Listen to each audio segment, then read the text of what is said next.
Welcome to the Career Comrade. Rise with Comrade. के पूरे धरातलीय स्वरूप को एक विशाल और प्राचीन इमारत मान लिया जाए, हाँ, तो इस इमारत की सबसे मजबूत नींव, इसकी दीवारें और इसका पूरा बुनियादी ढांचा छोटा नागपुर पठारी क्षेत्र से तय होता है। मतलब पूरे भूगोल के निर्माण में इस पठार का सबसे बड़ा योगदान है। सर्वप्रमुख योगदान है। और दिलचस्प बात यह है कि ये कोई साधारण जमीन का टुकड़ा नहीं है। अच्छा, हाँ, ये भारत के विशाल प्रायद्वीपीय पठार का उत्तर पूर्वी हिस्सा है। ठीक है, आइए इसे विस्तार से समझते हैं। इस पठार का दायरा कितना बड़ा है? इसकी विशालता का अंदाजा इसी बात से लगाया जा सकता है कि इसका विस्तार सिर्फ झारखंड की सीमाओं तक ही सीमित नहीं है। मतलब ये और भी राज्यों में फैला हुआ है? जी, ये उड़ीसा, पश्चिम बंगाल, बिहार और छत्तीसगढ़ तक फैला है। बहुत विशाल क्षेत्र है ये। और इसकी बनावट के बारे में मैंने जो स्रोत में पढ़ा वो काफी अलग लगा। इसकी सबसे खास बात इसकी सीढ़ी-नुमा आकृति है। हाँ, टेरेस्ड आकृति। मतलब अगर कोई इसे दूर से देखे या किसी सैटेलाइट इमेजरी के जरिए देखे तो ये एकदम से सपाट या सीधा नहीं है। बिल्कुल नहीं। ये विशाल प्राकृतिक सीढ़ियों की तरह है जो एक के बाद एक ऊपर की तरफ बढ़ती जाती हैं। और इसके पीछे एक बहुत बड़ी भूवैज्ञानिक प्रक्रिया रही है। वो क्या है? भूवैज्ञानिक साक्ष्य ये स्पष्ट करते हैं कि इसका निर्माण मुख्य रूप से लाखों करोड़ों साल पहले लावा के जमाव से हुआ है।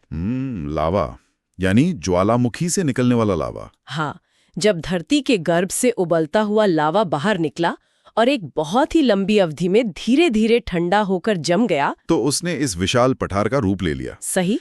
और समय, अत्यधिक तापमान और जमीन के अंदर भारी दबाव के कारण इस पठार की आग्नेय चट्टानों का बड़े पैमाने पर रूप बदल चुका है। आग्नेय चट्टानें यानी इग्नियस रॉक्स, जो सीधे लावे से बनी है। बिल्कुल, उनका रूप बदल चुका है, जिसे हम रूपांतरण कहते हैं। तो ये तो हो गई इसकी बनावट, लेकिन इस बनावट का आज के समय पर क्या असर पड़ता है?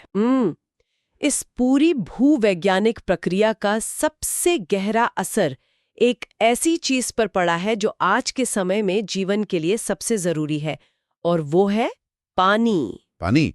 पर झारखंड में तो अच्छी खासी बारिश होती है। यहाँ जो बात सबसे आकर्षक है वो ये है कि आमतौर पर माना जाता है कि जहाँ घने जंगल हों, अच्छी बारिश होती हो, नदियां बहती हों, वहाँ जमीन के नीचे पानी का अथाह भंडार होना चाहिए। बिल्कुल। लेकिन छोटा नागपुर पठार के मामले में एक बहुत बड़ा भूवैज्ञानिक विरोधाभास देखने को मिलता है। यहाँ भूमिगत जल यानी ग्राउंड वाटर की मात्रा अत्यंत कम पाई जाती है। ये तो सच में हैरान करने वाली बात है। सामान्य तर्क तो यही कहता है कि भारी बारिश का पानी जमीन के नीचे जाना ही चाहिए। हाँ, ऐसा लगना स्वाभाविक है। तो क्या यहाँ की मिट्टी और चट्टानों की बनावट इस पानी को सोखने से रोकती है? बिल्कुल सही निष्कर्ष है।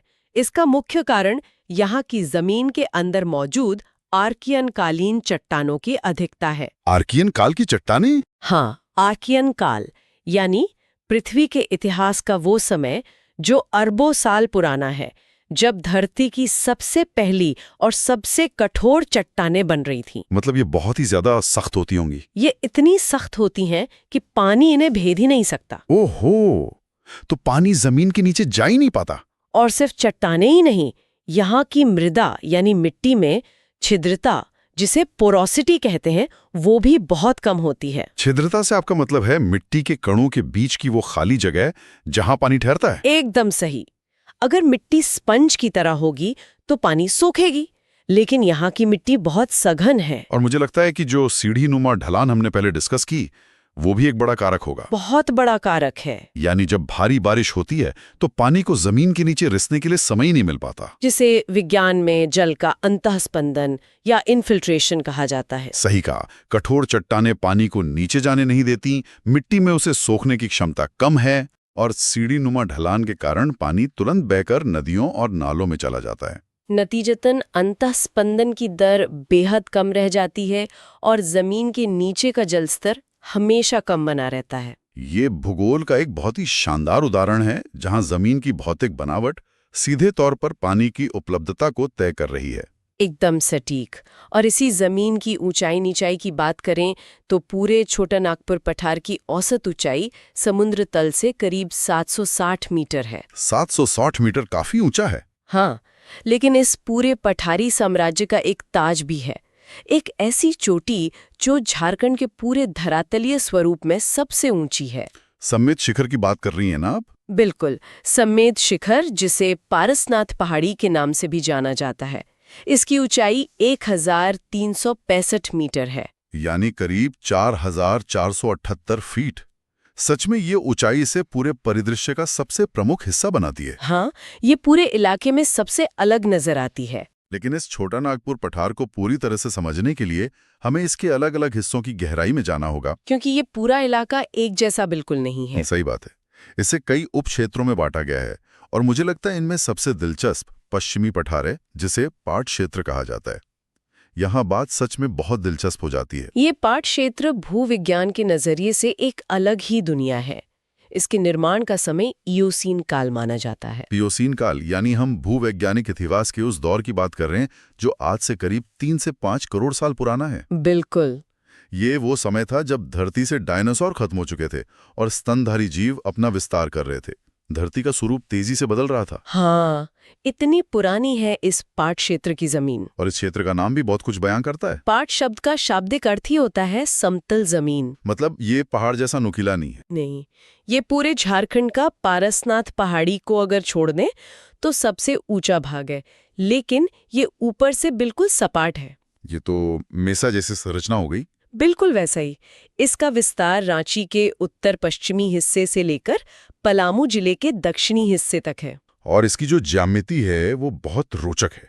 स्रोत के अनुसार भौगोलिक रूप से पाट क्षेत्र की आकृति त्रिभुजाकार है। एक विशाल प्राकृतिक त्रिभुज, जिसका आधार यानी चौड़ा हिस्सा उत्तर की तरफ है और शीर्ष यानी नुकीला हिस्सा दक्षिण की तरफ। प्रकृति का इतने बड़े भूभाग को एक सटीक त्रिभुज का आकार देना सच में हैरान करने वाला है। और ये समझना भी बहुत दिलचस्प है कि सदियों से यहाँ रहने वाले लोगों ने इस ऊबड़ खाबड़ और समतल जमीन के भूगोल को कैसे अपने जीवन का हिस्सा बनाया। हाँ, स्थानीय लोगों की समझ बहुत गहरी होती है। ऊंचाई और निचाई को परिभाषित करने के लिए यहाँ की स्थानीय शब्दावली बहुत ही व्यवहारिक है। ऊपरी भाग को, जो थोड़ा उठा हुआ और समतल होता है, उसे टांड कहा जाता है। और जो निचला हिस्सा होता है उसे दोन कहा जाता है। टांड और दोन ये सिर्फ नामकरण नहीं है, बल्कि ये वहां के मानव जीवन का आधार है। कैसे? टांड यानी ऊपरी हिस्सा बाढ़ या पानी जमा होने से सुरक्षित रहता है, इसलिए लोग वहां अपने घर बनाते हैं या ऐसी फसलें उगाते हैं जिन्हें कम पानी चाहिए। और दोन यानी निचला हिस्सा, जहां बारिश का पानी प्राकृतिक रूप से ढलान से बहकर जमा होता है, वो धान जैसी खेती के लिए सबसे उत्तम जगह बन जाता है। ये बहुत ही खूबसूरत बात है कि भूविज्ञान कैसे इंसान के रोजमर्रा के जीवन और खेती को दिशा देता है। ऊंचाई के आंकड़ों पर गौर करें तो इस पाट क्षेत्र की समुद्र तल से औसत ऊंचाई 900 मीटर यानी लगभग 3000 फीट है, जो कि काफी अच्छी ऊंचाई है। झारखंड के सबसे ऊंचे पाटों की बात करें तो नेतरहाट पाट का नाम सबसे ऊपर आता है। इसकी ऊंचाई 1180 मीटर है, यानी करीब 3871 फीट। जी। इसके बाद गणेशपुर पाट का स्थान आता है जो 1171 मीटर ऊंचा है, और फिर जमीरा पाट जिसकी ऊंचाई 1142 मीटर है। इसके अलावा भी कई पाट हैं इस क्षेत्र में। हाँ, जैसे महुआ पाट या खमार पाट, सानू और सारू जैसी प्रमुख पहाड़ियां भी इसी क्षेत्र की पहचान है। ये सभी प्रमुख नाम दर्शाते हैं कि ये पूरा पश्चिमी पठार कई छोटे बड़े समतल लेकिन ऊंचे जमीन के टुकड़ों से मिलकर बना है। और ये पाट क्षेत्र सिर्फ अपनी ऊंचाई के लिए ही नहीं, जल स्रोतों के लिए भी बहुत महत्वपूर्ण है। बिल्कुल, उत्तरी कोयल और शंख जैसी महत्वपूर्ण नदियां इसी क्षेत्र से जन्म लेती हैं। और इसी क्षेत्र में एक बहुत ही अद्भुत भौगोलिक संरचना है जिसे 12वें का मैदान कहा जाता है। इसकी बनावट तो बहुत ही अनोखी है। इसे तश्तरीनुमा बताया गया है। तश्तरीनुमा यानी अगर हम कल्पना करें तो ये मैदान एक विशाल प्लेट या चाय की तश्तरी की तरह है, जो बीच में से गहरा है और इसके किनारे चारों तरफ से उठे हुए हैं।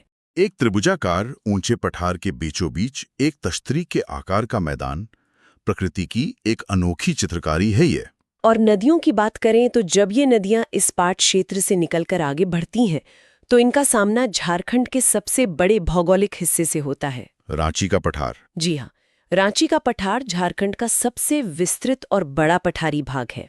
इसकी औसत ऊंचाई कितनी होगी? ये समुद्र तल से करीब 600 मीटर यानी 1970 फीट के आसपास है। हमने बात की थी कि पाट क्षेत्र की आकृति एक त्रिभुज जैसी थी। हाँ, और रांची पठार की आकृति भूवैज्ञानिक रूप से चौकोर मानी जाती है। चौकोर? प्रकृति सच में यहाँ ज्यामिति के अलग अलग आकारों के साथ प्रयोग कर रही है। और इसी चौकोर आकृति का एक बहुत ही शानदार परिणाम हमें देखने को मिलता है। वो कैसे?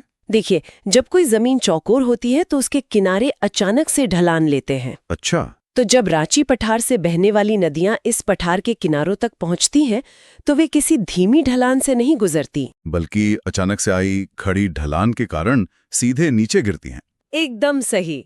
और इसी अचानक हुए भौगोलिक पतन के कारण निर्माण होता है झारखंड के उन बेहद खूबसूरत और विशाल जलप्रपातों का। वाटरफॉल्स का? हाँ, बूढ़ाघाघ या जिसे लोधाघाघ भी कहते हैं, हुंड्रू, दशम और जोन्हा जैसे प्रसिद्ध जलप्रपात असल में रांची पठार के इन्हीं किनारों से नदियों के नीचे गिरने का परिणाम है। जोन्हा को गौतम धारा भी कहा जाता है। पानी जब सैकड़ों फीट की ऊंचाई से गुरुत्वाकर्षण के कारण सीधे कठोर चट्टानों पर गिरता है, तो ये सिर्फ एक खूबसूरत नजारा नहीं होता। बिल्कुल नहीं। ये लगातार चट्टानों को काटने की एक भूवैज्ञानिक प्रक्रिया भी होती है। और एक बात और, यहाँ भी पाट क्षेत्र की तरह जमीन के ऊपरी हिस्से को टाड़ और निचले हिस्से को दोनही कहा जाता है। तो इस सब का असल में क्या मतलब है? रांची पठार की इस अद्भुत संरचना को समझने के बाद एक सवाल उठता है कि इसके उत्तर में जो पठार है, हजारीबाग का पठार, उसका रांची पठार से क्या संबंध है? ये संबंध ही तो इस पूरे क्षेत्र की सबसे रोमांचक कहानी है।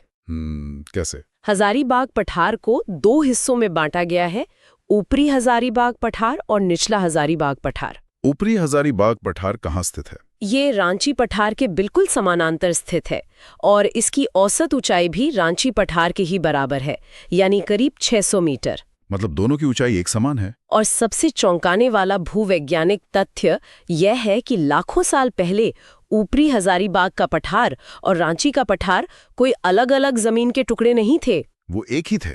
वे आपस में जुड़े हुए थे और एक ही विशाल पठार का हिस्सा थे। बाप रे, यानी कोई ऐसी ताकत थी जिसने इस विशाल चट्टानी जमीन को दो हिस्सों में चीर दिया। हाँ, और वो ताकत थी दामोदर नदी। दामोदर नदी? दामोदर नदी के लगातार कटाव ने इस पठार को रांची पठार से अलग कर दिया। ये कल्पना करना ही रोंगटे खड़े कर देता है कि पानी की एक धारा में कितनी ताकत हो सकती है। हम अक्सर चट्टानों को सबसे मजबूत मानते हैं, लेकिन दामोदर नदी ने लाखों सालों तक लगातार बहते हुए धीरे धीरे उस कठोर चट्टान को काटा, गहरी घाटी बनाई और अंततः एक पूरे पठार को दो स्वतंत्र हिस्सों में बांट दिया। पानी और समय का ये गठजोड़ दुनिया के किसी भी चट्टान से ज्यादा शक्तिशाली है। सही कहा। अब हजारीबाग पठार के दूसरे हिस्से की तरफ चलते हैं, निचला हजारीबाग पठार। ये उत्तरी भाग में स्थित है ना? हाँ, और छोटा नागपुर के बाहरी हिस्से में होने के कारण इसे बाह्य पठार भी कहा जाता है। आउटर प्लेटो। इसकी ऊंचाई कितनी है? इसकी औसत ऊंचाई समुद्र तल से मात्र 450 मीटर है, जो इसे झारखंड का सबसे कम ऊंचाई वाला पठारी क्षेत्र बनाता है। बिल्कुल। लेकिन यहाँ भूगोल एक बहुत बड़ा विरोधाभास खड़ा करता है। कैसा विरोधाभास? हमने चर्चा की शुरुआत में झारखंड की सबसे ऊंची चोटी सम्मेद शिखर या पारसनाथ की पहाड़ी का जिक्र किया था। हाँ, जिसकी ऊंचाई 1365 मीटर है। भूवैज्ञानिक स्थिति ये है कि राज्य की ये सबसे ऊंची चोटी इसी सबसे कम ऊंचाई वाले निचले हजारीबाग पठार पर स्थित है। क्या? जी हाँ, ये गिरिदेह के पठार पर बराकर नदी की घाटी के पास मौजूद है। जो पठार सबसे नीचा है उसी पे सबसे ऊंची चोटी कैसे टिक सकती है? ये तो बहुत अजीब बात है। इस रहस्य का उत्तर उस पहाड़ी के पत्थरों में छिपा है। कौन से पत्थर? पारसनाथ की ये चोटी अत्यंत कठोर पाइरोक्सी ग्रेनाइट से बनी है। पाइरोक्सी ग्रेनाइट? इसे हम एक आसान उदाहरण से समझ सकते हैं। कल्पना कीजिए कि एक बहुत बड़े रबर के इरेजर के बीच में किसी ने लोहे या सख्त प्लास्टिक का एक टुकड़ा फंसा दिया हो। ठीक है। अब अगर आप उस इरेजर को लगातार घिसते रहें तो रबर वाला हिस्सा घिसकर एकदम सपाट और नीचा हो जाएगा। लेकिन वो कठोर प्लास्टिक का टुकड़ा अपनी जगह पर वैसे ही खड़ा रहेगा। बिल्कुल। ये बहुत ही सटीक उदाहरण है। यानी लाखों सालों से हवा, बारिश और नदियों ने अपने कटाव से आसपास के पूरे हजारीबाग पठार को घिस-घिस कर नीचा कर दिया, जिसे हम अपरदन या इरोजन कहते हैं। आसपास की सारी चट्टानें कटकर बह गई और पठार की ऊंचाई महज 450 मीटर रह गई। लेकिन वो जो पाइरोक्सी ग्रेनाइट था वो इतना ज्यादा कठोर था कि मौसम और नदियां उसका कुछ नहीं बिगाड़ पाईं। वो अपनी जगह पर सीना ताने खड़ा रहा। और आज वही कठोर चट्टान 1365 मीटर ऊंचे पारसनाथ पहाड़ी के रूप में हमें दिखाई देती है। प्रकृति का विज्ञान सच में अद्भुत है भूविज्ञान की ये कलाकारी समझने के बाद अब हमें झारखंड के धरातलीय स्वरूप के अंतिम प्रमुख हिस्से की तरफ रुख करना चाहिए। राजमहल की पहाड़ियों और मैदानी क्षेत्र। ये क्षेत्र अब तक के पठारों से काफी अलग लगता है। हाँ, ये असमान नदी घाटियों और मैदानी भागों से मिलकर बना है। इसकी औसत ऊंचाई मात्र 150 से 300 मीटर के बीच है। यह बाकी पठारों की तुलना में काफी नीचा क्षेत्र है। राजमहल पहाड़ी का विस्तार काफी बड़ा है। ये दुमका, देवघर, गोड्डा, पाकुड़ और साहिबगंज जिलों तक है। सबसे ज्यादा आकर्षित करती है वो है यहाँ की पहाड़ियों के स्थानीय नाम। स्थानीय शब्दावली अक्सर विज्ञान से ज्यादा सटीक विवरण देती है। बिल्कुल। इस क्षेत्र में जो पहाड़ियाँ नुकीली होती हैं यानी पॉइंटेड, उन्हें स्थानीय भाषा में टोंगरी कहा जाता है। और जो पहाड़ियां ऊपर से गुंबद के आकार की यानी डोम शेप्ड होती हैं, उन्हें डोंगरी कहा जाता है। टोंगरी और डोंगरी ये सिर्फ नाम नहीं है, बल्कि ये दिखावट के आधार पर किया गया एक शानदार वर्गीकरण है। हाँ, आप सिर्फ नाम सुनकर ही पहाड़ी के आकार का पूरा खाका अपने दिमाग में खींच सकते हैं। और इसी क्षेत्र के मैदानी हिस्सों की बात करें तो चाईबासा का मैदान सबसे प्रमुख है, जो पश्चिमी सिंहभूम के पूर्वी मध्यवर्ती भाग में स्थित है। चाईबासा के मैदान की भौगोलिक स्थिति इसे एक प्राकृतिक बेसिन या एक सुरक्षित किले में बदल देती है। कैसे? इसके चारों तरफ की सीमाएं देखें तो उत्तर में दालमा की श्रेणी है, पूर्व में धालभूम की श्रेणी खड़ी है, और दक्षिण में कोल्हान पहाड़ी है, और पश्चिम में सरंडा का घना जंगल और पोरहाट की पहाड़ियां इसे घेरती हैं।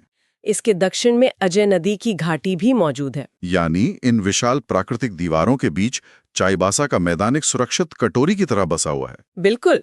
तो आज की इस गहन चर्चा में हमने झारखंड के भूगोल की कई परतों को उधेड़ा। बहुत सी नई चीजें सामने आईं। 1365 मीटर ऊंचे पारसनाथ के उस कठोर पायरोक्सी ग्रेनाइट से लेकर जिसे समय और नदियां भी नहीं मिटा सकीं, और एक त्रिभुज के आकार वाले पाट क्षेत्र से लेकर उसके बीचों बीच तश्तरी की तरह सजे बारवे के मैदान तक, हमने रांची के उस चौकोर पठार को भी समझा जिसके किनारों से गिरकर पानी खूबसूरत जलप्रपातों को जन्म देता है। और टोंगरी डोंगरी जैसी ध्वन्यात्मक पहाड़ियों से सजे राजमहल के उस 2000 किलोमीटर के क्षेत्र को भी जाना। ये पूरी जमीन करोड़ों सालों के इतिहास का एक जीता जागता संग्रहालय है।